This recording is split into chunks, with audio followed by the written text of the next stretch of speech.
حضور فرماتے ہیں قیامت والے دن اللہ کی بارگاہ سے یہ اعلان ہوگا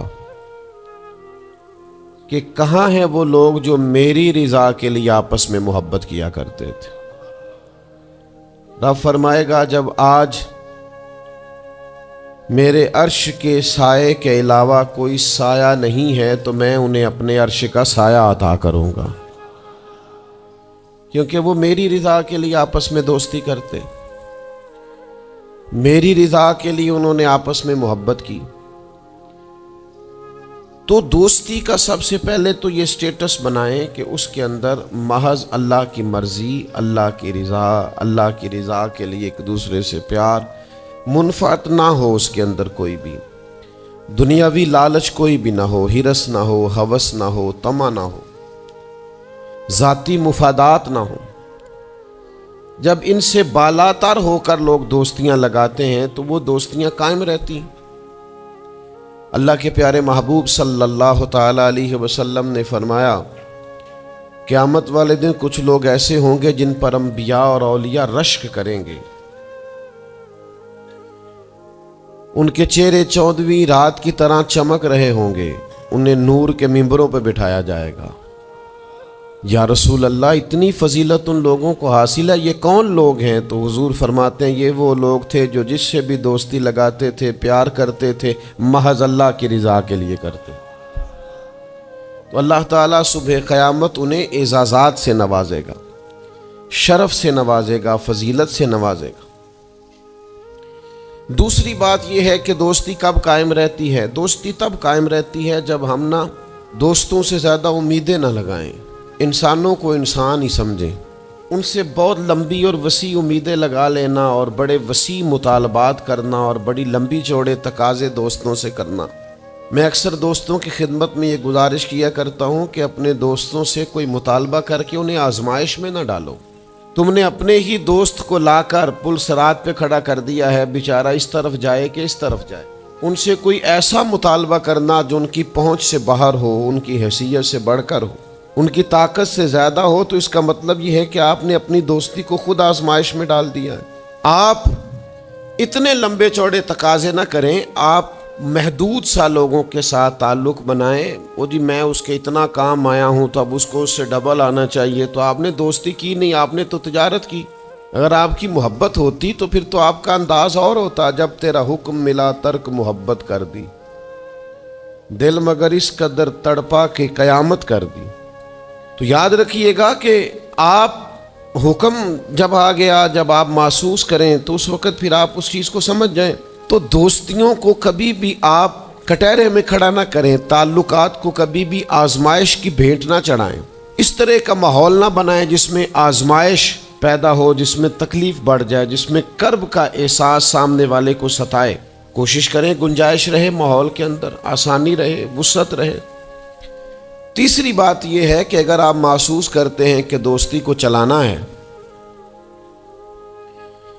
تو پھر صرف اسی چیز کو نہ یاد رکھیں جو چیز آپ کو آج میسر آ رہی ہے اور آج آپ کو انکار ہو رہا ہے۔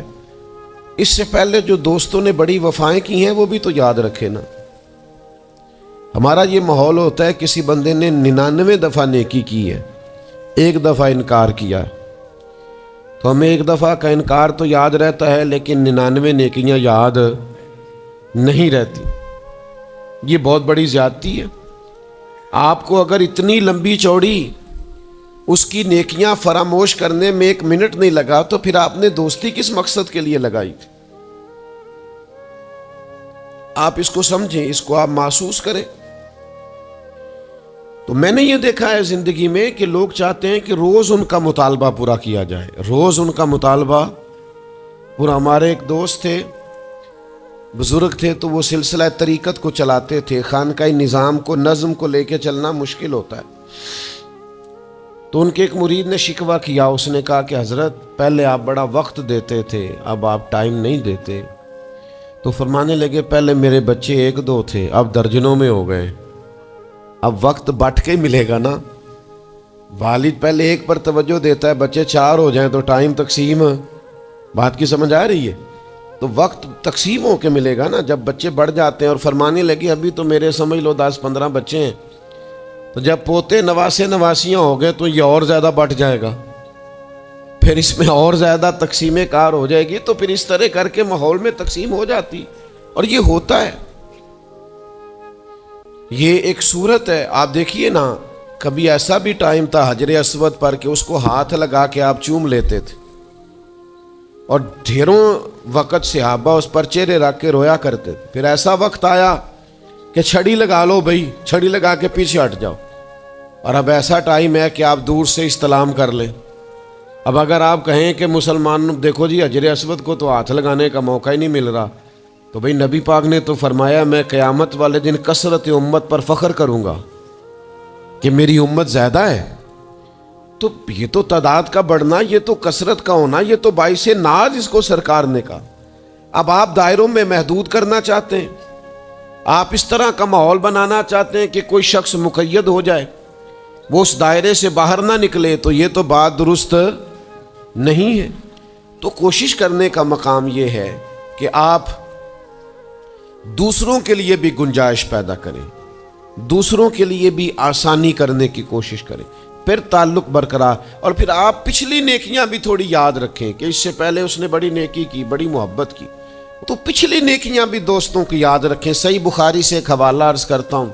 نبی پاک صلی اللہ تعالی علیہ وسلم کا نا ایک راز لیک ہو گیا. حضور مکہ مکرمہ پر حملہ کرنا چاہتے تھے, تو ایک خط لکھ کے دیا گیا ایک عورت کو کہ جا کے پہلے سے آگاہ کر دو مکے والوں کو کہ تم پر حملہ ہونے والا ہے. اس عورت نے وہ خط اپنے بالوں میں چھپایا اور وہ نکل گئی. اللہ تعالیٰ نے محبوب پاک کو اطلاع دی. حضور علیہ الصلوۃ والسلام نے حضرت مولا علی کو 2 صحابہ کے ساتھ بھیجا. فرمایا مقام خاک پر تمہیں ایک بی بی ملے گی, اس کے پاس سے خط ہے جو کفار کی طرف جا رہا ہے, اسے گرفتار کرو, وہ خط لے لو اور واپس آ جاؤ. حضرت مولا علی شیر خدا رضی اللہ تعالیٰ عنہ وہاں پہنچ گئے, اس خاتون کو گرفتار کر لیا, اس کو کہا وہ خط دے. وہ کہنے لگی میرے پاس تو نہیں ہے, کوئی خط نہیں. تو حضرت علی فرمانے لگے چونکہ میرے نبی نے کہا ہے تو خط تیرے پاس ہی ہے. ہاں, ساڈے نبی دی زبان ساڈے واسطے قرآن, وہ زبان جس کو سب کن کی کنجی کہیں, اس کی نافذ حکومت پہ لاکھوں. خط تیرے پاس ہے. آپ نے تلوار نکال لی, فرمایا نکالتی ہے کہ نہیں؟ اس نے بال کھولے, خط نکال دیا. وہ خط جب کھولا تو خط لکھا تھا حضرت حاتم بن نبی بلتا رضی اللہ تعالیٰ, بدری صحابی. وہ خط لے کے آ گئے, نبی پاک کی بارگاہ میں پیش کیا. حضور نے خط کھولا, حضرت عمر کہنے لگے مجھے اجازت دے میں اس کی گردن کاٹوں, اس نے ہمارا راز فاش کیا ہے. کتنی بڑی بات ہے. قرآن مجید کی سورہ ممتحنہ اس وقت نازل ہوئی تھی جب یہ واقعہ ہوا تھا. اللہ کے حبیب علیہ السلام نے فرمایا عمر ٹھہر جا, اتنی جلدی نہ کر, اس بندے کی وفات تو دیکھ, یہ بدر میں بھی تلوار لے کے ہمارے ساتھ گیا تھا, بدری صحابی ہے. اس کی وہ بات یاد رکھ کہ بدر کے مقام پر جب کہ بڑا مشکل تھا کافروں کے سامنے کھڑا ہونا, ان کی 1000 تعداد تھی اور مسلمان بڑی عددی طور پر اس کثرت کا شکار نہیں تھے, صرف 313 تھے. اس موقع پر ان کے ساتھ کھڑا ہونا کوئی آسان نہیں تھا, لیکن یہ پھر بھی ہمارے ساتھ گئے تھے. تو حضرت عمر رضی اللہ تعالیٰ عنہ جب چپ کر گئے تو اللہ نے قرآن نازل کیا, کہا اے ایمان والو یہودیوں اور عیسائیوں کو اپنا دوست نہ بتاؤ. تو حضور فرمانے لگے دیکھ لو عمر, اللہ نے اسے مومن کہہ کے پکارا ہے, اللہ نے بھی اسے. اب نبی کریم نے فرمایا بتاؤ یہ تم نے کیا کیا؟ تو عرض کی یا رسول اللہ صلی اللہ علیہ وسلم آپ میرا ظاہر باطن جانتے ہیں.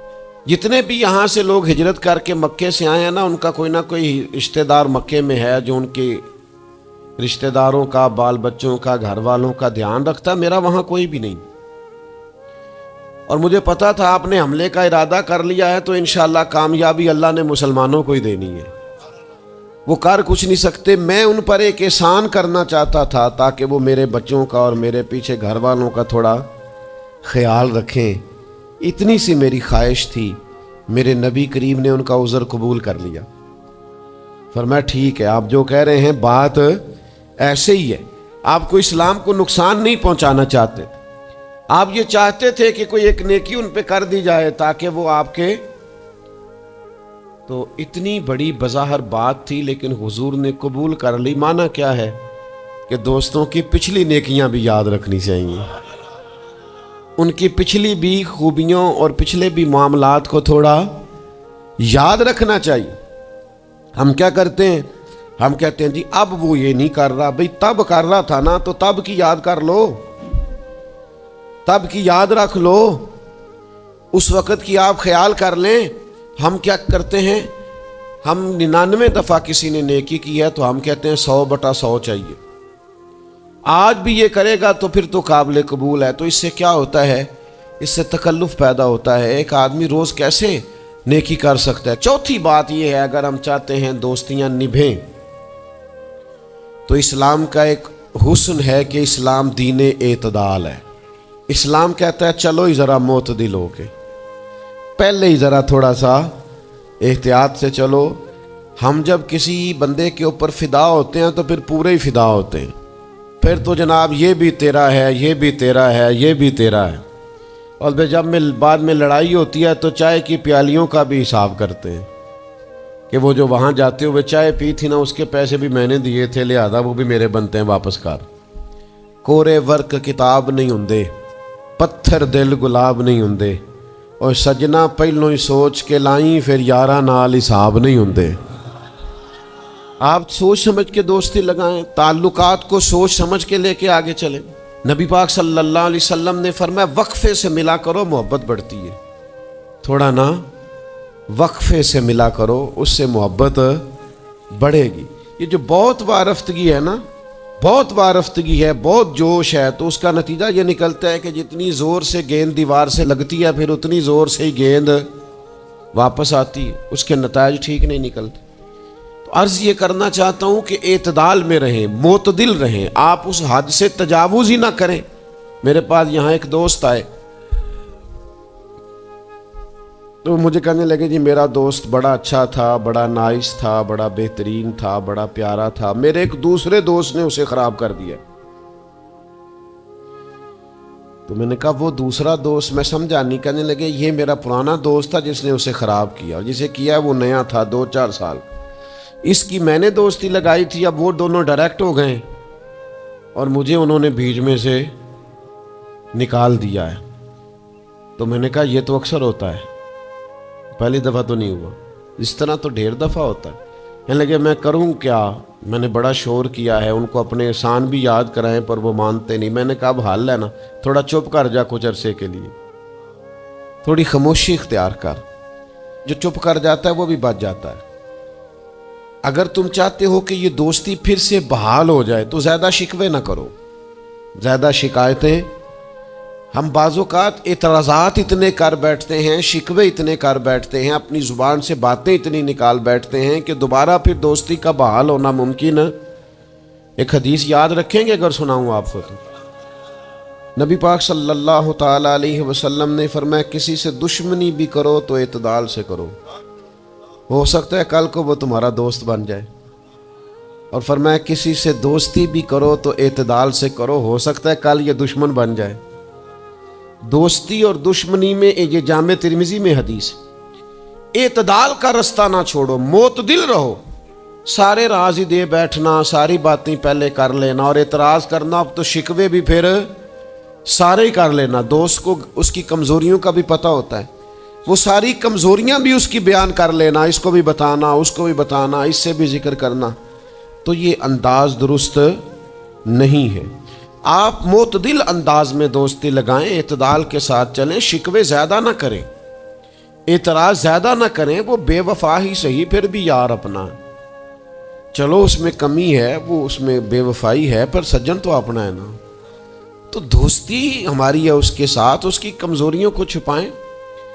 آپ اس معاملے پر تھوڑا سا اپنے ظرف کو کشادہ کریں، آپ تھوڑی وسعت پیدا کریں۔ ہم سمجھتے نہیں چیزوں کو، ہم غور نہیں کرتے، اس خاص انداز میں چیزوں کو نہیں لیتے جس انداز میں چیزوں کو لینا چاہیے۔ ہماری ذاتی کمزوریاں ہوتی ہیں اور ہم ان کمزوریوں کا دوسروں پہ ڈال دیتے ہیں, کہتے ہیں وہ بے وفا نکل آیا. بھئی آپ بھی حد سے زیادہ فریفتہ تھے, اب آپ ہی حد سے زیادہ اعتراض کر رہے ہیں. حضور نے فرمایا جس کی تعریف کر لو پھر دوبارہ اس پر کبھی تنقید کر جو بیٹھے ہیں, تعریف تو ختم ہو گئی بات. پھر تھوڑی چشم پوشی کرو, انسانوں میں کمیاں بھی ہوتی ہیں. تو دوستی کو صحیح طور پر آگے لے جانے کے لیے چھٹا سبق یہ ہے کہ تھوڑی سی نا عادت عیب پوشی کی بھی بنائیں. تھوڑا پردہ پوشی کا مزاج ہو تو پھر بھی ذرا دوستی آگے. سمجھ آ رہی ہے بات کی؟ تھوڑی سی نا نظر عیب پوشی والی بھی. کچھ لوگوں کی تنقید کی آنکھیں اتنی زیادہ کھلی ہوتی ہیں کہ وہ بیچارے کسی جگہ بھی تعلق نہیں رکھ سکتے. جہاں جاتے ہیں انہیں کمیاں ہی کمیاں نظر آتی, خامیاں ہی خامیاں نظر آتی. ان کا مزاج ہی نہیں ہوتا کسی عیب کو چھپانے کا. تو آپ جس جگہ پہ موجود ہیں, جس جگہ آپ کے تعلقات ہیں, جہاں دوستی ہے, جہاں محبت ہے, وہاں تھوڑا سا عیب پوشی کا بھی مزاج ہونا چاہیے. نبی پاک علیہ السلام نے فرمایا تو کسی مسلمان کی دنیا میں پردہ پوشی کر دے, اللہ قیامت والے دن تیری پردہ پوشی فرما دے. آپ تھوڑا سا اس کا عیب چھپا دیں, بات ختم ہو گئی. تھوڑی سی پردہ پوشی کر دیں. دیکھیں نا, ہمیں حکم دیا گیا ہے شریعت میں, کسی شخص کا انتقال ہو گیا, اب کچھ لوگ اس کے غسل میں شریک ہیں, تو ان کو حکم یہ ہے کہ اگر تم نے کوئی اچھی بات دیکھی نا, خوبی دیکھی, چہرہ کھل گیا ہے, جسم تر و تازہ ہے, تو یہ سب کو بتاؤ. اور اگر تم کچھ ایسی چیز دیکھو کہ بیماری کی وجہ سے جسم اکڑ گیا ہے یا کسی وجہ سے چہرے پہ کوئی سیاہی آ گئی, جو کسی سے ذکر نہ کرو.